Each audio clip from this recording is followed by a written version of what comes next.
ഈ ഭൂമിയും ആകാശവുമൊക്കെ അടുത്ത് അട്ടിമറിയും എന്ന് വിശ്വസിക്കുന്ന ഒരു സാധുവായ മനുഷ്യനാണ് ഞാൻ. ഇനി വല്ലാതെ മുന്നോട്ട് ഒരിക്കലും പോകൂല. ഇത് എല്ലാവർക്കും ഇപ്പോൾ ബോധ്യപ്പെടുകയും ചെയ്തു. അത് ബോധ്യപ്പെടാത്ത ആളുകൾ വെസ്റ്റേൺ സൊസൈറ്റിയുമായി, western society, western culture, western മതങ്ങൾ, വെസ്റ്റേൺ ചതികൾ അവരെ ചതിച്ചതുകൊണ്ടാണ്. ഇപ്പോൾ ആസ്ട്രോഫിസിക്സിൽ ചരിത്രം കണ്ട് കാൾ സാഗൻ 997 മരിച്ചു. കാൾ സാഗന് ശേഷം ആസ്ട്രോഫിസിക്സ് ജീനിയസ് കഴിഞ്ഞ മാസം മരിച്ച സ്റ്റീഫൻ ഹോക്കിൻസാണ്. അദ്ദേഹത്തിൻ്റെ ദി ലാസ്റ്റ് സ്റ്റേറ്റ്മെൻറ്റ് എന്താണെന്നറിയാം? അദ്ദേഹം പറഞ്ഞത്, ഈ ഭൂമിയിൽ ഇനി മനുഷ്യൻ 100 വർഷത്തേക്കാൾ കൂടുതൽ ജീവിക്കൂലാണ്. മനസ്സിലായില്ല. കോപ്പർനിക്കസിനേക്കാളും ഗലീലിയോനേക്കാളും ഒരുപക്ഷെ കാൾ സാഗനേക്കാൾ പോലും ജീനിയസാണ് സ്റ്റീഫൻ ഹോക്കിൻസ്. അദ്ദേഹത്തിൻ്റെ ലാസ്റ്റ് സ്റ്റേറ്റ്മെൻറ്റാണ് എന്ത്? ഈ ഭൂമിയിൽ ഇനി മനുഷ്യൻ ഒരു കാരണവശാലും 100 വർഷത്തേക്കാൾ കൂടുതൽ ജീവിക്കേയില്ല. നമ്മൾ വളരെ ചിന്തിക്കണം. ഞാൻ സ്റ്റീഫൻ ഹോക്കിങ്സ് പറഞ്ഞത് ശരിയോ തെറ്റോ എന്നുള്ളതല്ല എൻ്റെ വാദം മുത്തു മുഹമ്മദ് മുസ്തഫ സല്ലല്ലാഹു അലൈഹി വസല്ലം തങ്ങൾ ഇതിന് സമാനമായ ധാരാളം കാര്യങ്ങൾ പറഞ്ഞു വെച്ചിട്ടുണ്ട്. നമ്മളെ മുന്നിൽ അതെല്ലാം ഉണ്ട്. ഷാമിൽ ഫിത്നകൾ നടക്കുമെന്ന് മുഹമ്മദ് മുസ്തഫ. ഷാമിലെ ഫിത്ന എന്ന് പറഞ്ഞാൽ ഭയാനകമായിരിക്കും. എന്താണ് ഈ ഷാമിലെ ഫിത്നയുടെ അടിസ്ഥാനം? ഷാമിലെ ഫിത്നയുടെ അടിസ്ഥാനം ചതിയാണ്. ലോകം എന്ന് പറഞ്ഞാൽ എന്നും ഒരു ചതിയിലാണ്. ആരുടെ ചതി? ജൂതന്മാരുടെയും ചതി.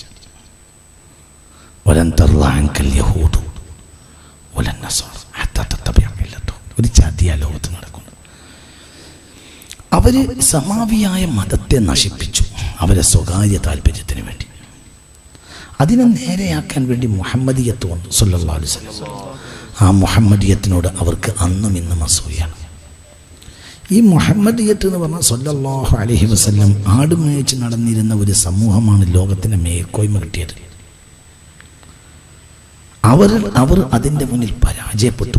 അപ്പോൾ ഹസദൻ മിൻ ഇൻദി അൻഫുസിഹിം, അവർക്ക് അവരുടെ ഉള്ളിൽ അസൂയാണ് മുഹമ്മദിയത്തിനെ തകർക്കുന്നത്. വളരെ നമ്മൾ ചിന്തിക്കണം. അത് അവർ കൈവശപ്പെടുത്തുക എന്നതാണ് അവരുടെ ലക്ഷ്യം. ഇന്നത്തെ അമേരിക്കയുടെ 10 ഇരട്ടി വലിപ്പവും ഇന്നത്തെ അമേരിക്കയുടെ 100 ഇരട്ടി ശക്തിയും സമ്പത്തും സ്വാധീനവും ഉള്ളതായിരുന്നു തുർക്കി. ഇന്നത്തെ അമേരിക്കയുടെ 10 ഇരട്ടി വിസ്തൃതിയും ഇന്നത്തെ അമേരിക്കയുടെ 100 ഇരട്ടി ശക്തിയും സമ്പത്തും സ്വാധീനവും ആൾബലവും എല്ലാം ഉള്ള രാജ്യമായിരുന്നു തുർക്കി. ആ തുർക്കിയെ നശിപ്പിക്കാൻ വേണ്ടിയാണ് 1-ാം ലോക മഹായുദ്ധം ഉണ്ടാക്കിയത്. തുർക്കി നശിച്ചു. തുർക്കിയിൽ മാത്രം 1-ാം ലോക മഹായുദ്ധത്തിൽ അമേരിക്കയും ബ്രിട്ടനും ചൈനയും റഷ്യയും ഫ്രാൻസും പിന്നെ മുസ്ലിം സമുദായത്തിൽപ്പെട്ട ഒരു വിഭാഗം ആളുകൾ ദർഇയാക്കൾ, വഹാബികൾ എന്ന അമേരിക്കയുടെയും ബ്രിട്ടൻ്റെയും കൂടെ നിന്നാണ് 1-ാം ലോക മഹായുദ്ധം നടത്തിയത്. അവർ എല്ലാവരും തുർക്കിയിൽ മാത്രം മുസ്ലിമീങ്ങളെ 1-ാം ലോക മഹായുദ്ധത്തിൽ കൊന്നത് 50 ലക്ഷം ആളുകളെയാണ്. 8 ലക്ഷം സോൾജേഴ്സിനെയും 42 ലക്ഷം സിവിലിയന്മാരെയും 1-ാം ലോക മഹായുദ്ധത്തിൽ കൊലപ്പെടുത്തി. എന്നിട്ട് ഏഷ്യയും ആഫ്രിക്കയും യൂറോപ്പും നീണ്ടുകടന്നിരുന്ന തുർക്കിയുടെ വിസ്തൃതമായ ഭൂഭാഗങ്ങൾ വെട്ടി കഷ്ണങ്ങളാക്കി അവർ മുസ്ലിം സമുദായത്തിനിടയിൽ പാവ സർക്കാരുകളെ കുടിയിരുത്തി. ആ പാവ സർക്കാരുകൾ ഇവരുടെ ആശ്രിതരായി നിലനിൽക്കാനുള്ള കരാറുകളും ഉണ്ടാക്കി. അവർക്കിടയിൽ ഒരുതരം അതിർത്തിയുടെയും മുസ്ലിം ലോകത്തിന് പരിചയമില്ലാത്ത ഒരുതരം ദേശീയ വൈരത്തിൻ്റെയും വിത്ത് പാവുകയും ചെയ്തു. ഏറ്റവും പ്രധാനപ്പെട്ട മണ്ണായിരുന്നു ജെറൂസലേമിനെ ബ്രിട്ടൻ തന്നെ കൈവശം വെച്ചു. 1917 1-ാം ലോക മഹായുദ്ധം അവസാനിച്ചപ്പോൾ ബ്രിട്ടൻ കൈവശപ്പെടുത്ത ഭൂമിയിലേക്ക് ലോകത്തിന് നാനാഭാഗത്തു നിന്നും അവർ ജൂതന്മാരെ എത്തിക്കുകയും 2-ാം ലോക മഹായുദ്ധം 1946 അവസാനിച്ചതിന് ശേഷം 1947 ലീഗ് ഓഫ് നേഷൻസിന് പകരം UN വന്നു. UN ഡിക്ലെയർ ചെയ്തു. അമേരിക്കയും ബ്രിട്ടനും പിന്നെ UN അംഗീകരിച്ചു. എന്തിനെ? ഇസ്രായേൽ രാഷ്ട്രത്തെ. ഇത് ലോകത്ത് നടന്നുകൊണ്ടിരിക്കുന്ന ഒരു ചതിയുടെ ഭാഗമാണ്. ആ ചതിയാണ് ഇന്ന് നീണ്ട് ഷാമിലെ നാശത്തിലെത്തിയിരുന്നത്. ഷാമിനെ ആക്ഷേപിക്കരുത്. ലാ തസുബ്ബു അഹ്ല ഷാം ഫഇന്നഹ അർളു ഖിയറത്തില്ല. ഭൂമിയിലെ ഏറ്റവും നല്ല ആളുകളുടെ നാട് ഷാമാണ്. ഷാമികളെ കുറ്റം പറയരുതെന്ന് മുഹമ്മദ് മുസ്തഫ സ്വല്ലല്ലാഹു അലൈഹി വസല്ലം. ആ ഷാമാണ് ഇന്ന് തകർന്നിട്ടുള്ളത്. ഗൗത്ത എന്ന പ്രദേശത്തെക്കുറിച്ച് മുത്ത് മുഹമ്മദ് മുസ്തഫ തങ്ങൾ പറയുന്ന രംഗമുണ്ട്. ഗൗത്ത ചരിത്രത്തിൽ ഗൗത്തയിൽ വലിയ യുദ്ധം നടന്നു കഴിഞ്ഞ മാസം. ഈ ഗൗത്ത എന്ന നാടിനെ പറ്റി മുത്തനബി പറയുന്ന ഹദീസുകൾ കാണാം. താരീഖ് ദിമഷ്കിലും മറ്റും ഹദീസ് കാണുന്നുണ്ട്. വേറെ ഒരുപാട് സ്ഥലത്ത് ഹദീസ് കാണുന്നുണ്ട്. അബൂദാവൂദിലുമുണ്ട്. മുത്ത് മുഹമ്മദ് മുസ്തഫ സ്വല്ലല്ലാഹു അലൈഹി വസല്ലം തങ്ങൾ പറയാണ്, ഒരു കാലഘട്ടത്തിൽ ഗൗത്തയിലേക്ക് ഷാമികൾ അഭയം തേടുന്നൊരു കാലം വരും. അപ്പോൾ സ്വഹാബികൾ ചോദിച്ചു, നബിയെ, ഗൗത്ത എന്ന പ്രദേശത്ത് എല്ലാവർക്കും ഒതുങ്ങി നിൽക്കാൻ കഴിയുമോ? അപ്പോൾ പറഞ്ഞു, വഹിയ തത്തസിഉ ബിൽ മുസ്ലിമീന കമാ യത്തസിഉ റഹ്മു ബിൽ വലദ്. ഗർഭപാത്രത്തിൽ കുട്ടി വളരുന്നതിനനുസരിച്ച് ഗർഭപാത്രം വലുതായി കൊടുക്കുന്നത് പോലെ ഷാമിലെ ജനങ്ങൾ മുഴുവനും ഗൗത്തയിൽ വരുമ്പോൾ ഗൗത്ത വലുതായി കൊടുക്കുമെന്ന് മുഹമ്മദ് മുസ്തഫ. ഇതൊക്കെ നടക്കാനുള്ളതാണ്. അവ്വലുഹാ ലഅബു സ്ബിയാൻ, അതിൽ പിള്ളേർ കളിയിൽ നിന്ന് തുടങ്ങും. സുമ്മ ലാ യൂജദു റജുലുൻ യഖൂലു മഹ്, പിന്നെ നിർത്തിനടോ എന്ന് പറയാൻ ലോകത്തിലാളില്ലാതെ വരും എന്ന് മുഹമ്മദ് മുസ്തഫ. 2011 ഇത് തുടങ്ങുന്നത് ഒരു സംഘം സ്കൂൾ വിദ്യാർത്ഥികൾ ചുമരേറ്റ് നടത്തിയതാണ്. അന്ന് 2,08,00,000 ആളുകളാണ് സിറിയയിലെ ജനസംഖ്യ. ഇന്ന് അതിൽ 1,60,00,000 ആളുകളെയും കാണാനില്ല. മനസ്സിലാവുന്നില്ലേ പറഞ്ഞത്? ഇതൊക്കെ ലോകത്ത് നടന്നുകൊണ്ടിരിക്കുന്ന ചതികളാണ്.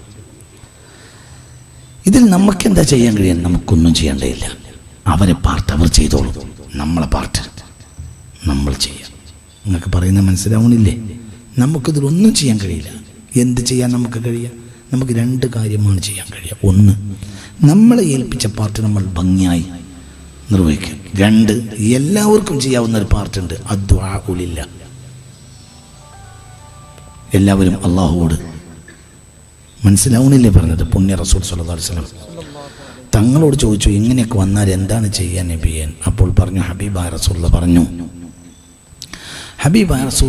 ഫലാ യൻജു മിൻഹാ ഇല്ലാ മൻ ദഅ കദുആഇൽ ഗരീഖ് ഫിൽ ബഹർ. ഷാമിലെ യുദ്ധം നടക്കുന്ന കാലഘട്ടത്തിൽ ഫലാ യൻജു മിൻഹാ, ലോകത്ത് മുഴുവനും നാശങ്ങളുണ്ടാവും. ഫലാ യൻജു മിൻഹാ, ആ കാലഘട്ടത്തിൽ രക്ഷപ്പെടുകയില്ല, ഇല്ലാമൻ, ഒരാളല്ലാതെ, ദഅ കദുആഇൽ ഗരീഖ് ഫിൽ ബഹരി. മനസ്സിലായില്ല നിങ്ങൾക്ക്? അവസാന കാലഘട്ടത്തിൽ വൻ യുദ്ധമുണ്ടാകും. എവിടെ? ഷാമിൽ. ആ യുദ്ധമാണ് ഇപ്പോൾ നടന്നുകൊണ്ടിരിക്കുന്നത്. ഭയാനകമാണ്. ലോക ചരിത്രത്തിൽ ഇങ്ങനെ യുദ്ധം ഉണ്ടായിട്ടില്ല. നശിപ്പിക്കണം ഒരു രാജ്യത്തെ, തകർത്തു ഏകദേശമൊക്കെ. ഫലാ യൻജു മിൻഹാ, ആ കാലഘട്ടത്തിലെ ആപത്തിൽ രക്ഷപ്പെടുകയില്ല, ഇല്ലാമൻ, ഒരാളല്ലാതെ, ദഅ, അയാൾ എപ്പോഴും സമുദ്രത്തിൽ മുമ്പവൻ ദുആ ചെയ്യുമ്പോൾ അക്കാലത്ത് എല്ലാവരും ദുആ ചെയ്യും, എപ്പോഴും ദുആ ചെയ്തുകൊണ്ടിരിക്കണം. അതാണ് ഈ കാലഘട്ടം. അപ്പം നമുക്ക് 2 പാർട്ടുണ്ട്. ഒന്ന്, നമുക്ക് തിരിഞ്ഞു മറിഞ്ഞ് ഇലാഹിയായ തഖ്ദീർ കൊണ്ട് വന്ന ഒരു ഡ്യൂട്ടി ഉണ്ട്. അതിലിപ്പോൾ പള്ളി കമ്മിറ്റി മെമ്പറായിരിക്കും, അതവൻ്റെ ഡ്യൂട്ടിയാണ്. ചിലപ്പോൾ അത് ഹിഫ്ദുൽ ഖുർആൻ്റെ കമ്മിറ്റിക്കാരനായിരിക്കും, ചിലപ്പോൾ അവിടെ പഠിപ്പിക്കുന്ന ഉസ്താദായിരിക്കും, ചിലപ്പോൾ അതിൻ്റെ റിസീവറായിരിക്കും, ചിലപ്പോൾ അതിന് ദാനം ചെയ്യാൻ നിഅമത്തുള്ള ഒരു സമ്പന്നനായിരിക്കും, ചിലപ്പോൾ അവിടെ പഠിക്കുന്ന വിദ്യാർത്ഥിയായിരിക്കും, ചിലപ്പോൾ അവിടുത്തെ കിച്ചൺ ജോലി ചെയ്യുന്ന സാധാരണക്കാരനായിരിക്കും. ഇവർക്കൊക്കെ പാർട്ടുണ്ട്. ഉള്ളി അരിയുന്നവൻ്റെ പാർട്ട് പറഞ്ഞതുപോലെ ഇവരെല്ലാം എന്താ ചെയ്യേണ്ടത്? അവരവരുടെ ഡ്യൂട്ടി അവർ അള്ളാഹ്ക്ക് വേണ്ടി. മനസ്സിലായില്ലേ? ഇനി ഇതൊക്കെ സമൂഹത്തിന് ഉപകരിക്കുന്ന വിധത്തിലാക്കി തീർക്കുന്ന ആളതാക്കി തീർത്തോളൂ. നമുക്കേതായാലും മേൽനോട്ടത്തിൻ്റെ ഉത്തരവാദിത്തമില്ല. നമ്മൾ ഈ ലോകത്തിൻ്റെ മാനേജറും അല്ല. അതൊക്കെ പറഞ്ഞത് മനസ്സിലായില്ലേ? നമ്മുടെ ഡ്യൂട്ടി കൃത്യമായി ചെയ്യാം. ഇപ്പം എനിക്ക് എന്താ ചെയ്യാനുള്ളത്? ഒരു 10 മിനിറ്റ് എനിക്ക് നിങ്ങളെ മുന്നിൽ കിട്ടുന്നു. അപ്പം ഞാൻ നിങ്ങൾക്ക് വസ്തുതയുടെ അടിസ്ഥാനം പറഞ്ഞ് മനസ്സിലാക്കി തരാം. വെറുതെ അലസരായി നടക്കരുത്. 1.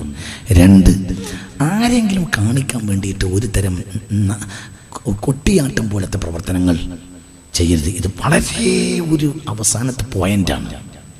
ഈ സമയത്ത് പരാജയപ്പെട്ടാൽ പരാജയപ്പെടും.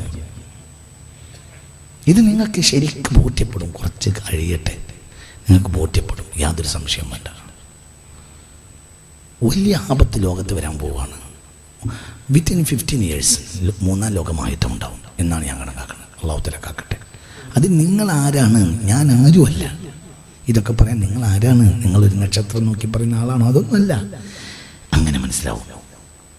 നിലവിലുള്ള സാഹചര്യവും മുത്ത് മുഹമ്മദ് മുസ്തഫ സ്വല്ലല്ലാഹു അലൈഹി വസല്ലം തങ്ങളുടെ ഹദീസുകൾ നോക്കുമ്പോൾ അങ്ങനെ മനസ്സിലാകുന്നു. അതാകട്ടെ ലോകത്ത് നിന്ന് മുസ്ലിമീങ്ങളെ തുടച്ചു നീക്കാനുള്ള സമയമായിരിക്കും, സന്ദർഭമായിരിക്കും. ഇമാം മഹദി വരുന്ന കാലഘട്ടത്തിൽ മുസ്ലിമീങ്ങൾ വളരെ ചുരുക്കമായിരിക്കുമെന്ന് മുഹമ്മദ് മുസ്തഫ വളരെ ചുരുക്കിയിരിക്കും. യുഖ്തലു സബഅത്തുൻ ഫി തിസ്അ. അക്കാലത്ത് അറബ് സമൂഹത്തിൽ 9-7 ആളെയും കൊന്നിട്ടുണ്ടാകും എന്ന് മുഹമ്മദ് മുസ്തഫ. ഈ ഹദീത്ത് ഒരുപാട് റിവായത്തിൽ ഞാൻ കണ്ടിട്ടുണ്ട്. മനസ്സിലായില്ലേ? നിങ്ങൾക്ക് പറഞ്ഞത് മനസ്സിലായോ? 9 അറബികളിൽ അന്ന് അറബികൾ എവിടെയിരിക്കും നബിയെ എന്ന് ചോദിക്കുന്നുണ്ട്. അപ്പോൾ പറയുന്ന മറുപടിയാണ് അന്ന് അറബികൾ വളരെ കുറവായിരിക്കും. 9-7 ആളെയും കൊല ചെയ്യപ്പെടും.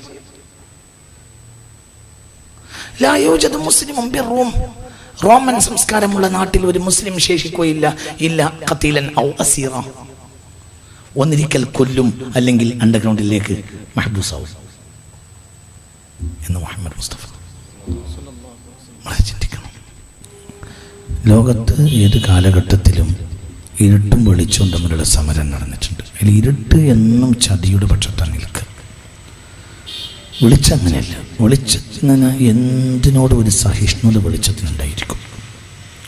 ഈ ലോകത്തു നിന്ന് ഒരു വർഗത്തെയും തുടച്ചു നീക്കണം എന്ന് വിശ്വസിക്കുന്നവരല്ല മുസ്ലിമീങ്ങൾ. മുസ്ലിമീങ്ങൾ വലിയ സഹിഷ്ണുതയുള്ളവരാണ്. മദീന പള്ളിയിൽ വന്ന പാത്രിയാർക്കീസുമാർ മുത്ത് മുഹമ്മദ് മുസ്തഫ തങ്ങളോട് തർക്കിക്കാൻ വന്നിട്ട് കൂടി അവർക്ക് വേണ്ടി മദീന പള്ളിയുടെ ഒരു സൈഡിൽ ആരാധനയ്ക്ക് നേരമായപ്പോൾ അവർക്ക് വിട്ടുകൊടുത്തു എന്ന് സീറത്ത് ഇബ്നു ഹിശാം രേഖപ്പെടുത്തിയിട്ടുണ്ട്. മുത്ത് മുഹമ്മദ് മുസ്തഫ സ്വല്ലല്ലാഹു അലൈഹി വസല്ലം അങ്ങനെ ചെയ്തു. അതായത് അത്ര വലിയ സഹിഷ്ണുതയാണ്. നമ്മൾ ചിന്തിക്കണം. വളരെ ഗൗരവമായി നമ്മളിത് മനസ്സിലാക്കണം. പുണ്യ റസൂൽ മുസ്തഫ സ്വല്ലല്ലാഹു അലൈഹി വസല്ലമയുടെ പ്രഗൽഭനായ ശിഷ്യൻ സയ്യിദ്ന ഉമർ ഇബ്നുൽ ഖത്താബ് റളിയല്ലാഹു അൻഹു പടയോട്ടം നടത്തി.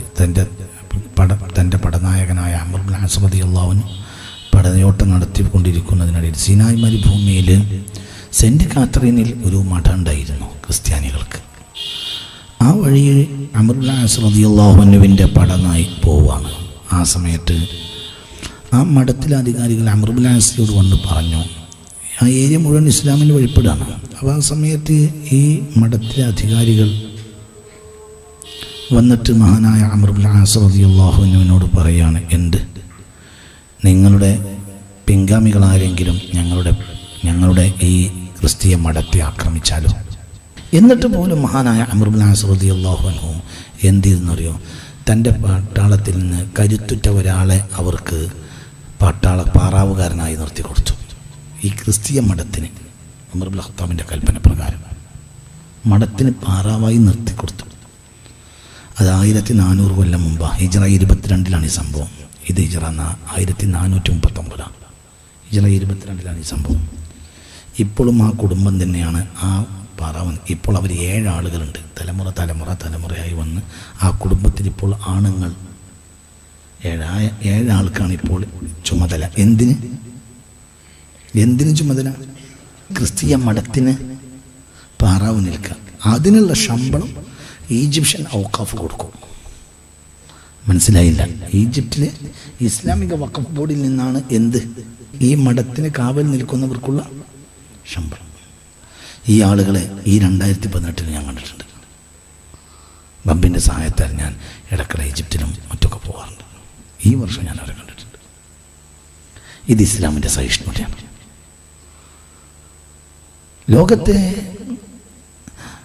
ലോകത്തെ ആദ്യത്തെ കുരിശു പള്ളി എന്നറിയപ്പെടുന്നത് ചർച്ച് ഓഫ് നാറ്റിവിറ്റിയാണ്. ജെറൂസലേമിലെ ചർച്ച് ഓഫ് നാറ്റിവിറ്റി സന്ദർശിക്കാൻ വേണ്ടി വന്നു സയ്യിദ്ന ഉമർ ഇബ്നുൽ ഖത്താബ്. ആ നേരത്ത് ബാങ്ക് കൊടുത്തു. അപ്പോൾ നിസ്കരിക്കാൻ പറഞ്ഞു. അപ്പോൾ അവരവിടെ നിസ്കരിച്ചില്ല.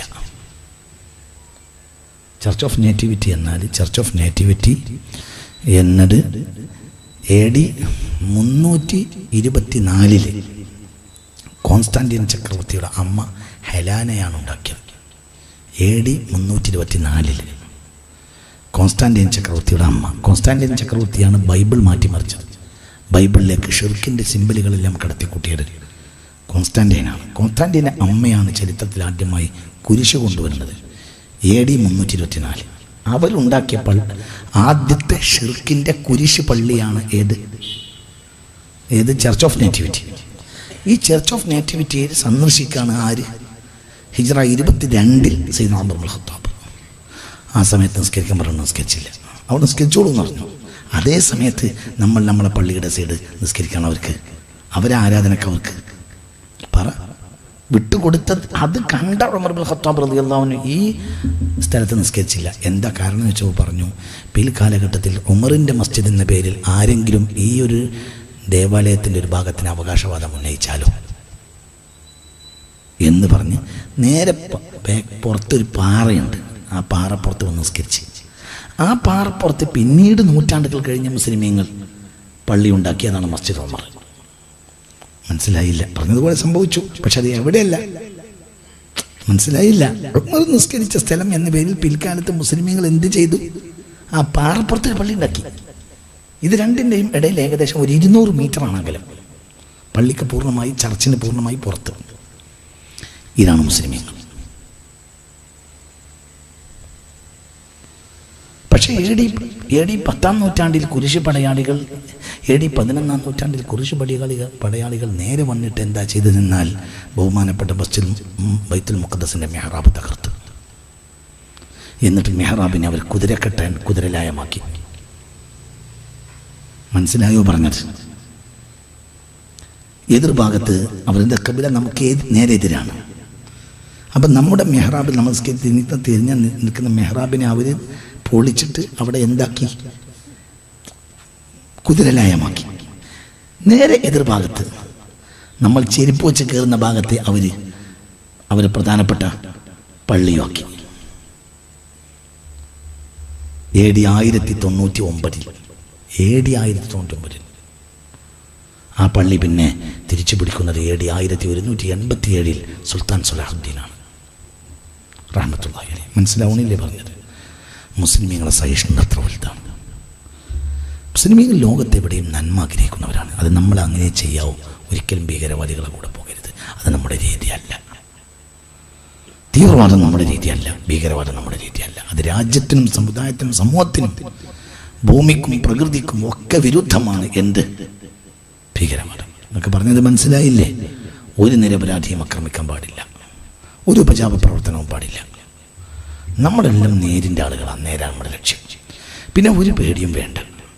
ഇതിനൊക്കെ നമുക്ക് എല്ലാ കാര്യത്തിനും ഒരു അവസാനമുണ്ട്. എല്ലാ കാര്യത്തിനും ഒരു കോടതിയും ഉണ്ട്. ആ കോടതിയാണ് ആരുടെ കോടതി? പേടിക്കേണ്ട ആവശ്യമില്ല. പിന്നെ ഇതെല്ലാം നിയന്ത്രിച്ച് നന്നാക്കുന്ന ആൾ നമ്മളല്ല. നമ്മളെ പാർട്ടി ചെയ്യുന്നു, നമ്മൾ സമൂഹത്തിൽ നന്മ ചെയ്യുന്നു. അത് സമൂഹത്തിനോടുള്ള ഒരു താരതമ്യപ്പെടലാണ്, താതാത്മ്യപ്പെടലാണ്.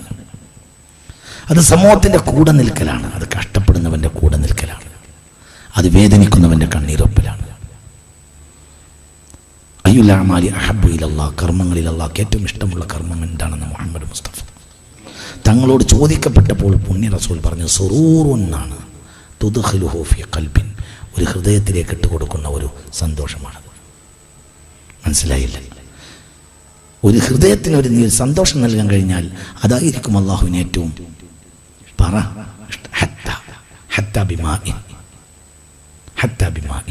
ഒരു തുള്ളി വെള്ളം അതൊരു നായക്കൊഴിച്ചു കൊടുത്തു. അതുകൊണ്ട് വേശ്യ രക്ഷപ്പെട്ടു, സ്വർഗസ്ഥയായി എന്ന് മുഹമ്മദ് മുസ്തഫ. അതേ സമയത്ത് സാഹിദത്തായ പെണ്ണ് പൂച്ചയെ കെട്ടിയിട്ടതിൻ്റെ പേരിൽ നരകസ്ഥയായ കാര്യവും പുണ്യ റസൂൽ പറഞ്ഞു. എന്തുകൊണ്ട്? എല്ലാ ആരാധനകളുടെയും മർമ്മം കാരുണ്യമാണ്, സ്നേഹമാണ്. വലിയ തെരഞ്ഞെടുപ്പ് വരാൻ പോവുകയാണ്. അതിൻ്റെ സമയം ആയിക്കഴിഞ്ഞിരിക്കുന്നു. ഇത് നമ്മളെല്ലാവരും മനസ്സിലാക്കൽ ആവശ്യമാണ്. വലിയ തെരഞ്ഞെടുപ്പ് എന്ന് പറഞ്ഞാൽ ഹക്കും ബാത്തിലും തമ്മിലുള്ള തെരഞ്ഞെടുപ്പാണ്. അത് യൗമുൽ ഖിയാമയാണ്. അത് നമ്മുടെ കണ്ണിൻ്റെ മുന്നിൽ എത്തിയിട്ടുണ്ട് എന്ന് എനിക്ക് ബോധ്യപ്പെട്ട ഒരു സത്യമാണ് ഞാൻ നിങ്ങളെ അറിയിക്കുന്നത്. അത് മൻ കാൻ ലഹു അഖ്ലുൻ വമൻ കാൻ ലഹു ബസീറത്തുൻ, അത് ബോധ്യപ്പെടും. കണ്ണ് തുറന്നു വെച്ച ആളുകൾക്കെല്ലാം ബോധ്യപ്പെടുന്ന ഒരു സംഗതിയാണ് ഖിയാമത്ത് നാൾ വളരെ അടുത്ത് തന്നെ ആണ് എന്നത് ആണ് നമ്മൾ ഇന്ന് ഈ കണ്ടുകൊണ്ടിരിക്കുന്ന ദൈനംദിന ജീവിതത്തിൽ നമ്മൾ കണ്ടുകൊണ്ടിരിക്കുന്ന എല്ലാം ഒരു അടയാളമാണ് അന്ത്യനാളിൻ്റെ. അന്ത്യനാളിന് ഇനി വളരെ കുറഞ്ഞ കാലമേ ഉള്ളൂ എന്ന സത്യവും നിങ്ങൾ ബോധ്യപ്പെടണം എന്ന് ഞാൻ നിങ്ങളെ അറിയിക്കുകയാണ്. അള്ളാഹു നമ്മളെ കാത്തുരക്ഷിക്കട്ടെ. അതിൻ്റെ ഡേറ്റ് തീയതി ഒന്നും നമ്മളെപ്പോഴത്തവൾക്ക് അറിയൂല. പക്ഷെ അതിൻ്റെ അമാറാത്തുകൾ മുത്ത് മുഹമ്മദ് മുസ്തഫ നമ്മളെ അറിയിച്ചിട്ടുണ്ട്. പരിശുദ്ധ ഖുർആൻ ഊന്നൽ നൽകിയിട്ടുണ്ട്. മുത്ത് മുഹമ്മദ് മുസ്തഫ അറിയിച്ചിട്ടുണ്ട്. എന്തിനാണത് നമ്മളെ അറിയിക്കുന്നത് എന്നാൽ ഒമൻ കാന ലഹു അഖ്ലുൻ ഒമൻ യർജു റിദ്വാന റബ്ബിഹി ഫൽയുശമ്മിർ വഫൽയജ്തഹിദ്. ആർക്കെങ്കിലും റബ്ബിൻ്റെ പൊരുത്തം വേണമെങ്കിൽ അധ്വാനിച്ചോട്ടെ. ഇത് തെരഞ്ഞെടുപ്പിൻ്റെ ഗോത പോലത്തെ ഒരു സമയമാണ്. ഇതിലാര് പണിയെടുത്താലും അവർക്ക് ഫലമുണ്ടാകും. ഇതൊരു അസുലഭമായ അവസരവുമാണ്. ലോകത്തുള്ള അവസരം നൽകിയ ജനതയാണ് ഈ ഒരു ജനത. അതായത് ഇതിൽ 200-300 കൊല്ലം മുമ്പാണെങ്കിൽ ഇങ്ങനത്തെ ഒരു അവസ്ഥയില്ല. അവിടെ ഒരു കെട്ടി നിൽക്കുന്ന ചരിത്രം പോലെയായിരുന്നു അന്നത്തെ ചരിത്രം. ഖൈറു ഉമ്മത്തി അവ്വലുഹാ വആഖിറുഹാ മുത്ത് മുഹമ്മദ് മുസ്തഫ. എൻ്റെ സമുദായത്തിൽ ഏറ്റവും നല്ലവർ ആദ്യകാലത്തെ ആളുകളും അവസാന കാലത്തെ ആളുകളുമായിരിക്കുമെന്ന് പുണ്യ റസൂൽ. ആ നിലക്കാണെങ്കിൽ അതിൻ്റെ ഒരു അർഹത നമുക്കാണ്. നമ്മളെ സംബന്ധിച്ചിടത്തോളം തുറുക്കാണ്, ത്വരീഖല്ല തുറുക്ക്. അതായത് അള്ളാഹുവിലേക്ക് അധ്വാനിക്കാനുള്ള ഒരുപാട് വഴികൾ തുറന്ന ഒരു സമയമാണിത്. പക്ഷേ ഇതിനെല്ലാം എന്തുണ്ടാകുന്നറിയോ? ലാ യസ്തവി മൻ ആമന വമൻ ജാഹദ ഖബ്ലൽ ഫത്ഹി വബഅദഹു മുത്ത് മുഹമ്മദ് മുസ്തഫ. മക്ക ഫതഹിന് മുമ്പ് വിശ്വസിക്കുകയും യുദ്ധം ചെയ്തവരും പിന്നീട് ചെയ്തവരും ഒരുപോലെയാവുകയില്ല എന്ന് മുഹമ്മദ് മുസ്തഫ. എന്തുകൊണ്ട്? ഫത്ഹ് എന്നാൽ ഖണ്ഡിതമായ നസ്റാണ്. അതിനു മുമ്പ് എവിടെ എത്തുമെന്ന് തീരുമാനമാകാത്തൊരവസ്ഥയുമാണ്. ഫത്ഹ് ഹിജ്റ 8ാമത്തെ വർഷമാണ് നടക്കുന്നത്. അതോടുകൂടി ജനങ്ങൾക്ക് തിരിഞ്ഞു, ഇതൊരു വലിയ പടയാണ്, ഇത് തകരൂല്ല. അതോടുകൂടി ലോകത്ത് നിർവികാരരായി നിന്ന ആളുകൾ വരെ പിന്നീട് മുത്ത് മുഹമ്മദ് മുസ്തഫ തങ്ങളെ പന്ഥാവിലേക്ക് വന്നതുകൊണ്ടാണ് അടുത്ത വർഷത്തിന് ആമുൽ ഉഫൂദ്, പ്രതിനിധികളുടെ വർഷം എന്ന് പേരിട്ടത്. പക്ഷെ അവരിൽ പല സംഘവും നേരത്തെ വന്നില്ല. കാരണം അവർക്കൊരു ഖണ്ഡിതമായ നിശ്ചയം ഉണ്ടായില്ല എന്നതുപോലെയാണ് ഇപ്പോഴത്തെ കാര്യം. ഇപ്പോഴുള്ള അവസ്ഥ എന്തെന്നാൽ ആത്മാർത്ഥമായി ഒരു പണിയെടുത്താൽ അള്ളാഹു വാതിൽ തുറന്നു തരും. വാതിൽ എന്ന് പറഞ്ഞാൽ എന്താണെന്നറിയോ? അഖലിൻ്റെ വാതിലാണ്, റൂഹിൻ്റെ വാതിലാണ്. റൂഹിനും വാതിലുണ്ട്, അഖലിനും വാതിലുണ്ട്. അഖല് റൂഹ് ഈ രണ്ട് സംഗതികളും മനുഷ്യന് കാണപ്പെടാത്ത യാഥാർത്ഥ്യങ്ങളായി അള്ളാഹു മനുഷ്യനിൽ നിക്ഷേപിച്ചതാണ്. അതിൽ ഏറ്റവും കരുത്തുറ്റ ആൾ റൂഹാണ്. അഖലിൻ്റെ വാതിൽ ഗൈബിയായ ഹഖായിഖിലേക്ക് തുറന്നു കിട്ടിയാലുള്ള ഗുണം എന്താണ്? റൂഹ് അതിൻ്റെ പണിയെടുക്കും. റൂഹിൻ്റെ പണി എന്താണ്? തഖ്ദീസിൻ്റെ ലോകങ്ങളിൽ വ്യാപരിക്കുക, ഹഖിനെ മനസ്സിലാക്കുക. ഹക്കും ബാത്തിലും തമ്മിലുള്ള അതിശക്തമായി സമരം നടക്കുന്ന നൂറ്റാണ്ടാണ് 21ാം നൂറ്റാണ്ട്. അത് അതിശക്തമായിരിക്കും. ഇതെല്ലാവരും മനസ്സിലാക്കണം. അതുകൊണ്ട് നമ്മൾ എന്താ ചെയ്യേണ്ടത്? നമുക്ക് മുന്നിൽ തുറന്നിട്ട വാതിലിൽ പണിയെടുക്കുക. അതിനപ്പുറത്തേക്ക് പോകാൻ നമുക്ക് കഴിയില്ല. ഇപ്പം നിങ്ങളെ മുന്നിൽ ഇവിടെ ഒരു ഹൈഫുൽ ഖുർആൻ്റെ കോളേജ് ഉണ്ട് അല്ലേ? പറയും ഉണ്ടല്ലോ. അപ്പോൾ നിങ്ങളെന്താ പണിയെടുക്കേണ്ടത്? നിങ്ങൾ അതിന് പണിയെടുക്കുക.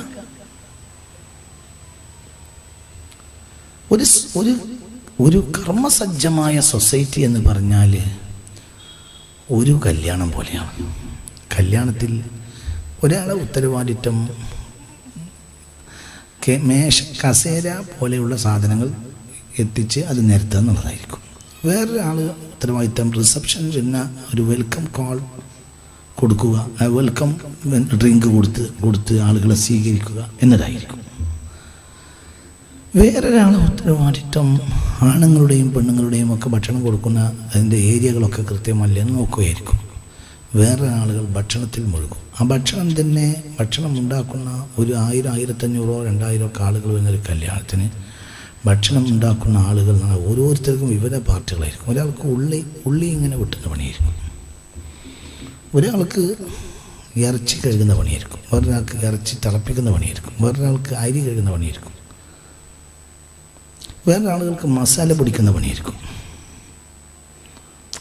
ആ മസാല പൊടിക്കുന്നവനെ അതേ ചെയ്യേണ്ടതുള്ളൂ, അരി കഴുകുന്നവന് അതേ ചെയ്യേണ്ടതുള്ളൂ, ഇറച്ചി കഴുകുന്നവന് അതേ ബാക്കിയുള്ള സംഗതികൾ എല്ലാത്തിനും ആളുണ്ട്, അവരവർ ചെയ്തുകൊണ്ടേയിരിക്കും. ഇതിൻ്റെ മേൽനോട്ടത്തിൽ ചിലപ്പോൾ 1 or 2 ആളുകളുണ്ടാവും. ഇതിൻ്റെ ചേരുവകൾ ഇടയ്ക്ക് അവർ ഒന്നും പ്രത്യക്ഷത്തിൽ ചെയ്യൂല, പക്ഷേ എല്ലാം അവരുടെ ഉത്തരവാദിത്തത്തിലായിരിക്കും. ഇങ്ങനെ അവിടെ ഇവിടെയൊക്കെ ചില ആളുകൾ ഉള്ളി വെട്ടി അവരെ പണി കഴിഞ്ഞു, അവർ പോയി. മറ്റൊരാൾ അരി കഴുകി അതിൻ്റെ പണി അത് കഴുകി, ഇറച്ചി ചില ആളുകൾ ഉരുവിനെ അറുത്ത് ശരിയാക്കി അതിൻ്റെ പണി കഴിഞ്ഞ് അവർ കഴുകി അവർ പോയി. 11 മണിക്ക് ഈ ആളുകളൊക്കെ തിരിച്ചു വരുമ്പോൾ ഇവിടെ ഭംഗിയായി ബിരിയാണി ആയിട്ടുണ്ടാവും. അങ്ങനെ തന്നെയല്ലേ? ഇതുപോലെ തന്നെയാണ് ഒരു ഉദ്ധാനതയുടെ സൊസൈറ്റി.